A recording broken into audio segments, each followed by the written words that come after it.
Alright friends, let's talk about opacity, which is a CSS property used to control the visibility or transparency of elements. So the default state is opacity 100.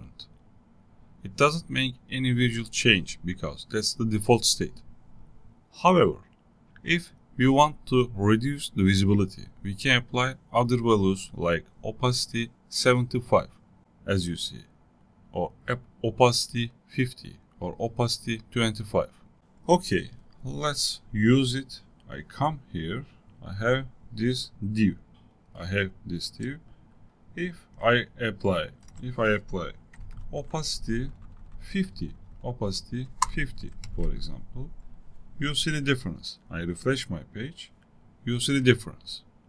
I reduce its visibility, so it becomes more transparent.